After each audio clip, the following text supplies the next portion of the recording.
मित्रों, कुछ लोग ऐसे होते हैं जिनके मन में गंदे और वासना के विचार उठते रहते हैं। मित्रों, आज के इस वीडियो में हम आपको एक कथा के माध्यम से बताएंगे कि स्वयं बजरंगबली हनुमान जी ने गंदे विचारों को रोकने की वह कौन सी बातें बताई हैं। तो चलिए मैं आपको वह कथा सुनाता हूँ। एक बार देवर्षि नारद जी जब इंद्रलोक गए तो उन्होंने देखा कि इंद्रदेव रंभा, उर्वशी, मेनका के साथ भोग विलास में मग्न थे। जब नारद जी इंद्रलोक पहुंचे तो इंद्रदेव उनसे मिलने भी नहीं आए, जिससे नारद जी को बहुत दुख हुआ। तब उनके मन में एक प्रश्न उठा कि लोग विषय भोग में इतना क्यों व्यथित है। तब उन्होंने सोचा, अगर कोई ऐसा हो जिसने अभी तक विषय भोग ना किया हो, वही मुझे इस प्रश्न का उत्तर दे सकता है। तब उनको याद आती है महादेव के अवतार हनुमान जी की देवर्षि नारद जी ने विलंब न करते हुए इंद्रलोक से प्रस्थान किया और जा पहुंचे हनुमान जी के पास। तब हनुमान जी तपस्या में लीन थे।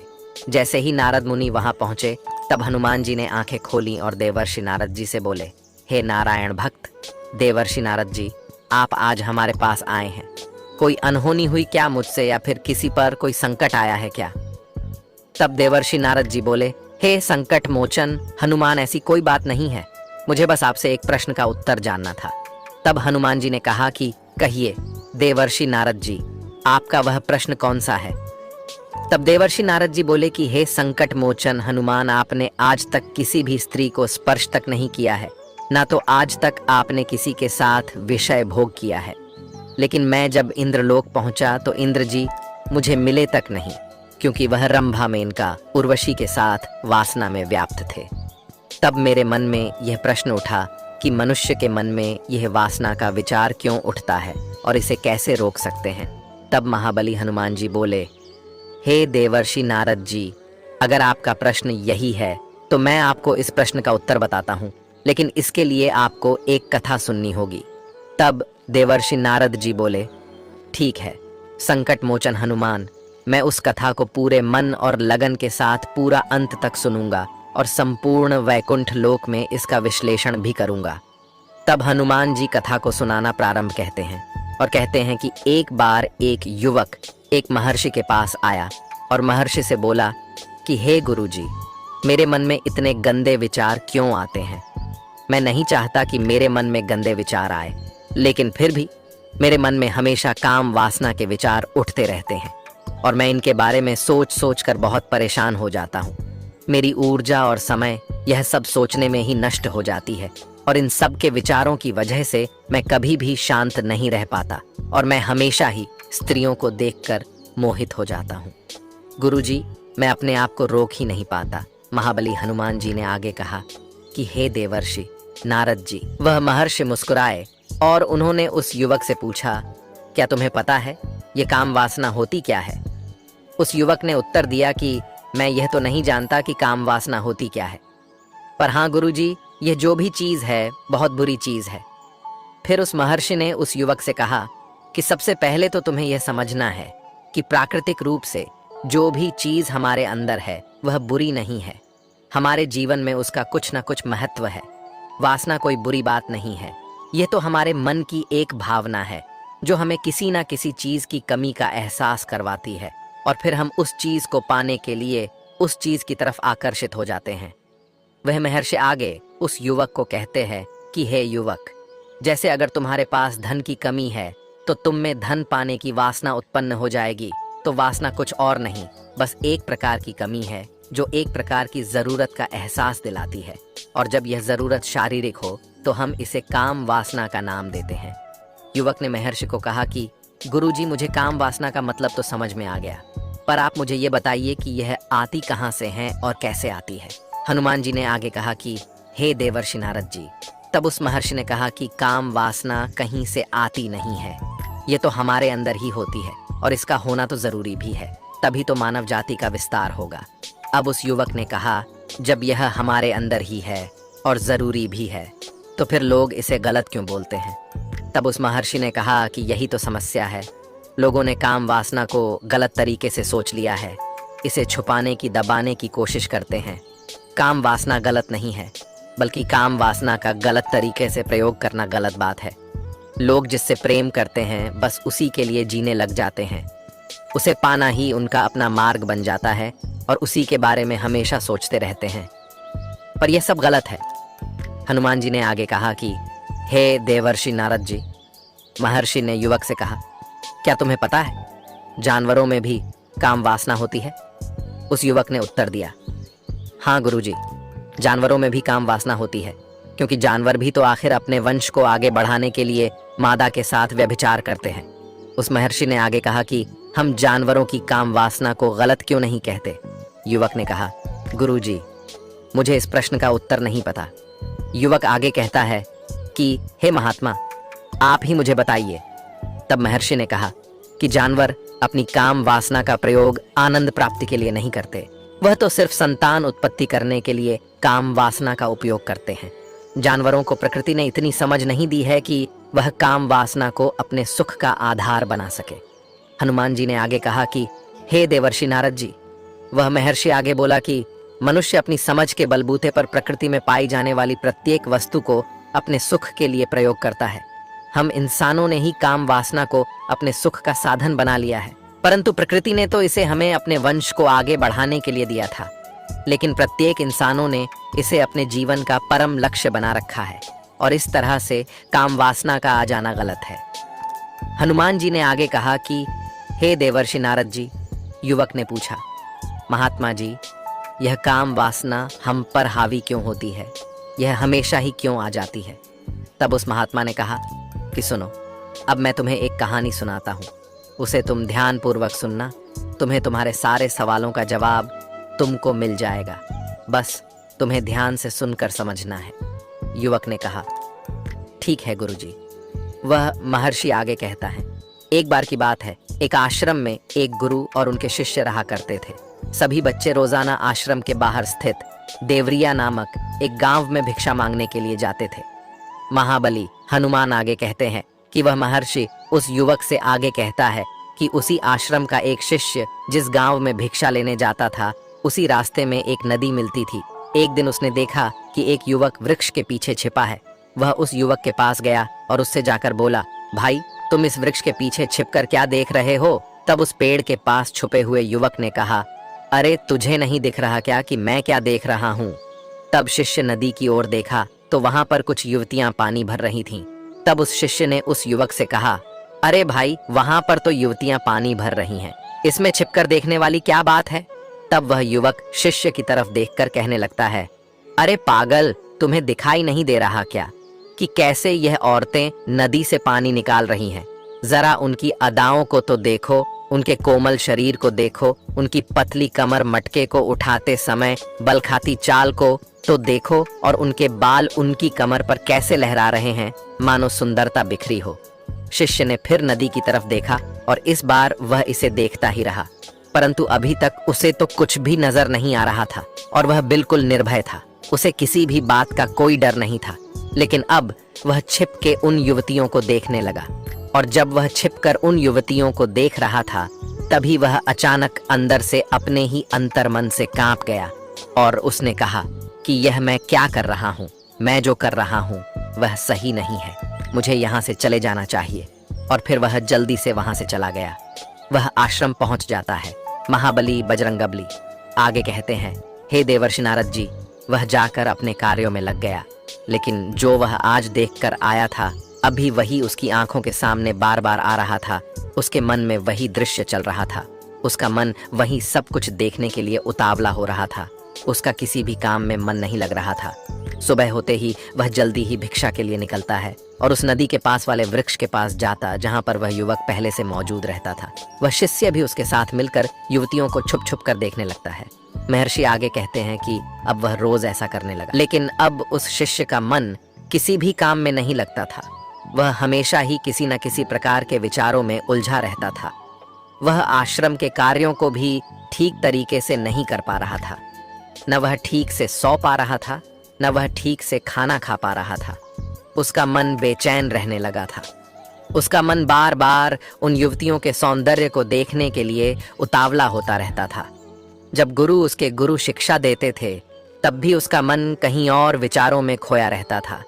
जब उस शिष्य का यही रोज रोज का हो गया, तो गुरु ने अपने शिष्य की इन हरकतों को भांप लिया था। महाबली हनुमान नारद जी को कथा सुनाते हुए आगे कहते हैं कि एक दिन गुरु ने शिष्य को अपने पास बुलाया और कहा कि आज से मैं भी तुम्हारे साथ भिक्षा मांगने चलूंगा, हम दोनों साथ साथ भिक्षा मांगने चलेंगे। तब शिष्य गुरु को मना करते हुए बोला, नहीं गुरुदेव, आप परेशान क्यों हो रहे हो, मैं अकेला ही ठीक से भिक्षा मांग सकता हूँ। गुरु ने शिष्य से कहा कि ठीक है, तुम अकेले ही भिक्षा मांगने जाओ। जैसे ही गुरुजी ने इतनी बात कही, वह शिष्य तुरंत वहां से भिक्षा मांगने के लिए निकल गया। उसके जाने के बाद गुरु भी आश्रम से निकल गए और वह अपने शिष्य का पीछा करने लगे कि वह कहाँ जाता है, किससे मिलता है। यह सब देखने के लिए उसके पीछे पीछे चलने लगे। कुछ आगे जाने के बाद गुरु ने देखा कि उनका शिष्य एक युवक के साथ एक वृक्ष के पीछे किसी अपराधी की तरह छिपा हुआ है और छिपकर कुछ देख रहा था। गुरु भी अपने शिष्य के पीछे गए। उन्होंने सोचा कि आखिर उनका शिष्य क्या देख रहा है, जिसे देखने के लिए वह वृक्ष के पीछे अपराधियों की तरह छिपा हुआ है। तब गुरु ने देखा कि उनका शिष्य वृक्ष के पीछे छुपकर युवतियों को देख रहा है जो कि नदी से पानी भर रही थी। तभी गुरु बोल पड़े कि शिष्य, तुम ये क्या देख रहे हो। अपने गुरु की आवाज सुनकर वह शिष्य घबराकर विचलित हो गया और उसके पसीने छूटने लगे। वह धीर वीर पुरुष थर थर कांपने लगा, जैसे किसी चोर को चोरी करते समय रंगे हाथों पकड़ लिया गया हो। उसकी हालत खराब हो गई। वह कुछ भी नहीं बोल पा रहा था। वह अपने गुरु से नजर भी नहीं मिला पा रहा था। गुरु ने शिष्य की तरफ देखा और कहा कि हमारा शिष्य तो निर्भय था, उसे तो किसी भी चीज का डर नहीं लगता था, लेकिन यह क्या, तुम तो डर के मारे कांप रहे हो। शिष्य ने गुरु से कहा कि मुझे माफ कर दो गुरुजी, मेरा इसमें कोई दोष नहीं है। मेरे साथ ये जो युवक है, इसने ही मुझे बहका दिया है, लेकिन मैं आपसे प्रण करता हूं कि आज के बाद मैं ऐसा दोबारा नहीं करूंगा। दो गुरु ने शिष्य से कहा कि कोई बात नहीं, पर इस बात का तुम ध्यान रखना कि हम जैसी संगति करते हैं वैसा ही फल हमें प्राप्त होता है। वह महर्षि आगे कहता है कि प्रत्येक साथ रहने वाले मनुष्य विचार हमारे अंदर प्रवेश करते हैं, इसीलिए अच्छी संगति करो जिससे तुम्हारे अंदर अच्छे विचारों का प्रवेश हो। फिर गुरु और शिष्य आश्रम लौट आए और फिर से आश्रम के कार्यों पर ध्यान देने लगे। वह जिस रास्ते से पहले जाता था, उसने उस रास्ते को त्याग दिया और दूसरे रास्ते से जाने लगा। वह अपने काम को ध्यान से करता, लेकिन धीरे धीरे उसके अंदर क्रोध उत्पन्न हो गया और फिर वह दूसरों पर क्रोध करने लगा और बेचैन रहने लग गया। अब वह सही समय पर भोजन भी नहीं करता था। वह भोजन भी बहुत कम खाता था। एक रात गुरु उस शिष्य के पास आए और उससे बोले कि अब तक तुम कितनी बार अपने वादे से मुकर चुके हो। यह सुनकर शिष्य अपने गुरु के चरणों में गिर गया और रोने लगा।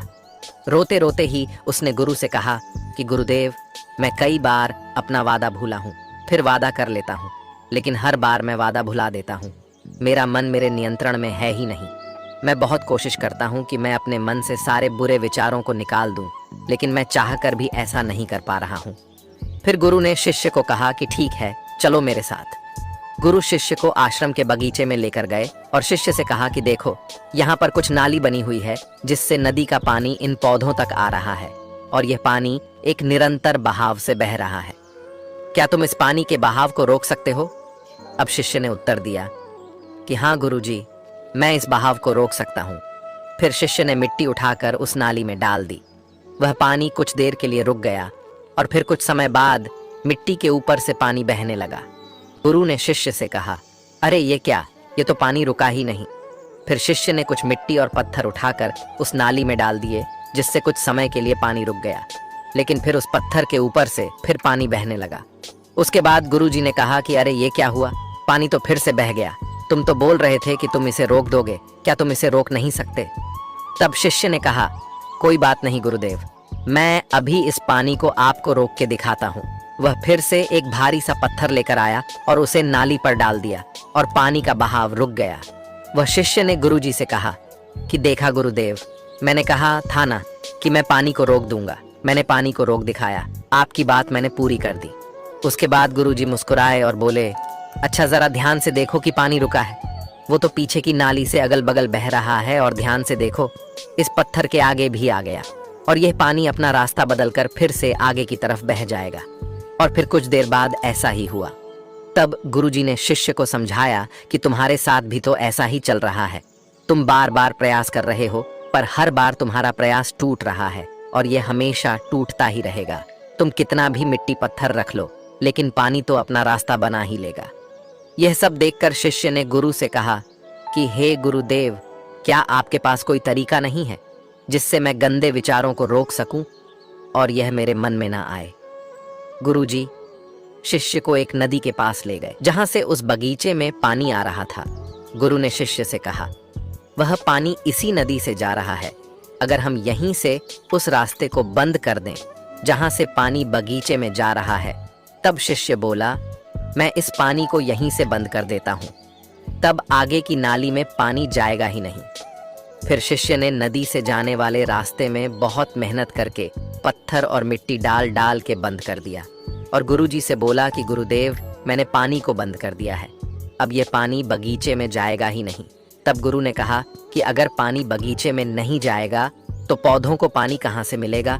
उन पौधों को तो पानी की आवश्यकता है और उन पौधों में कुछ पौधे तो ऐसे हैं जिनको रोज पानी की आवश्यकता है, वह तो मुरझाकर मर ही जाएंगे। उनका क्या होगा? पानी तो हमें खोलना ही होगा। शिष्य ने गुरु की बात सुनकर वापस नदी से जाने वाले पानी का रास्ता खोल दिया। तब गुरु ने शिष्य से पूछा कि अगर हम इस नदी के पूरे पानी को बगीचे की तरफ कर दे तो क्या होगा? तब शिष्य ने जवाब दिया कि गुरुदेव, वहां पर जितने भी पौधे हैं वह नष्ट हो जाएंगे, वहां पर कुछ नहीं बचेगा। फिर गुरु मुस्कुराए और बोले, मैंने तुमसे ये सब जो करवाया तुमको समझ में आया कुछ? क्या तुम इस बात को समझ पाए हो कि हमें किसी भी चीज को रोकना नहीं है, बस हमें हमेशा संतुलन बनाए रखना है। कम पानी से भी पौधे नष्ट होते हैं और ज्यादा पानी से भी पौधे नष्ट होते हैं। हमारा जीवन संतुलन से ही चलता है। गुरुजी ने शिष्य से कहा कि अगर मैं तुम्हें कहूं कि तुम आम के बारे में मत सोचो तो तुम्हारे मन में सबसे पहले किसका चित्र आएगा? शिष्य ने कहा कि गुरुजी, मेरे मन में तो पहला चित्र आम का ही आएगा।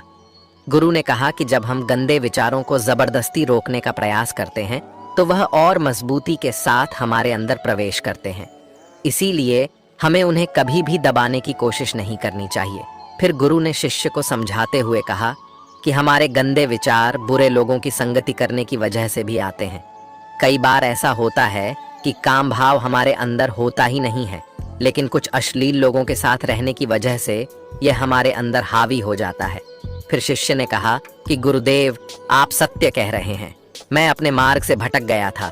महर्षि उस युवक से आगे कहते हैं कि वह शिष्य उस रात बहुत ही चैन की नींद सोया, सुबह अपने कार्यों को पूरे मन से किया और फिर सुबह वह भिक्षा लेने के लिए उसी रास्ते से गया जहां वह युवक आज भी वृक्ष के पीछे छुपकर उन युवतियों को देख रहा था। वह शिष्य नदी पर गया जहां वह युवतियां पानी भर रही थीं। उसने उनसे पानी मांगा, उनमें से एक ने उसे पानी पिलाया और उस शिष्य ने उनके चरण छुए। शिष्य को उन्होंने आशीर्वाद दिया कि तुम्हारा कल्याण हो। उसका मन सकारात्मक ऊर्जा से भर गया, उसके चेहरे पर मुस्कान आ गई थी, जैसे उस शिष्य